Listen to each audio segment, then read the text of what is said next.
ఈ present generation పిల్లోళ్ళు school life నుంచి ఇంకా చిన్నప్పటి నుంచే స్మోకింగ్‌కి, డ్రింకింగ్‌కి అలవాటయిపోతున్నారు. అసలు ఎందుకు అలవాటయిపోతున్నారు? అసలు దానివల్ల సైడ్ ఎఫెక్ట్స్ ఏంటి?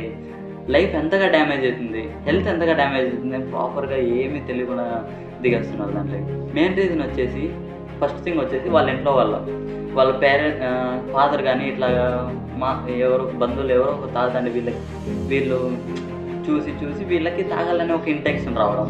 సెకండ్ థింగ్ వచ్చేసి ఫ్రెండ్స్. వీడి సరౌండింగ్ ఫ్రెండ్స్ కూడా డ్రింకింగ్, స్మోకింగ్ చేసే వాళ్ళే ఉండొచ్చు. వాళ్ళు వీడికి అలవాటు చేసింటారు.